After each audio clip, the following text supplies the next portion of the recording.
رب المشرقين ورب المغربين، فبأي آلاء ربكما تكذبان؟ الحمد لله رب العالمين، الرحمن الرحيم، مالك يوم الدين،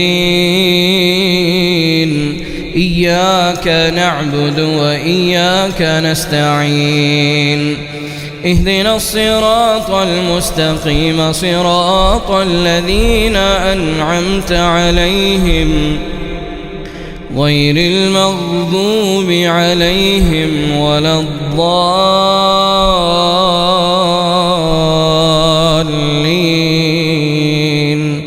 آمين.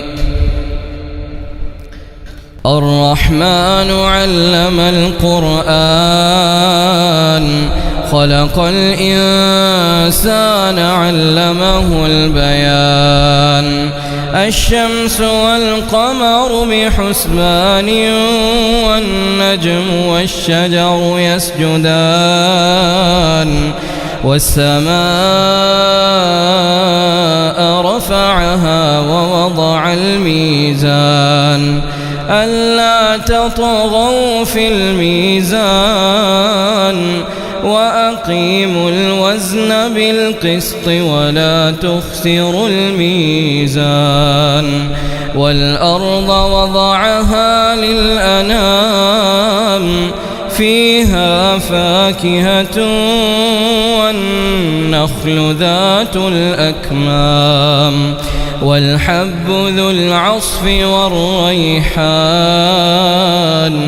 فبأي آلاء ربكما تكذبان؟ خلق الإنسان من صلصال كالفخار، وخلق الجان من مارج من نار، فبأي آلاء ربكما تكذبان؟ رب المشرقين ورب المغربين، فبأي آلاء ربكما تكذبان؟ مرج البحرين يلتقيان، بينهما برزخ لا يبغيان، فبأي آلاء ربكما تكذبان؟ الله أكبر.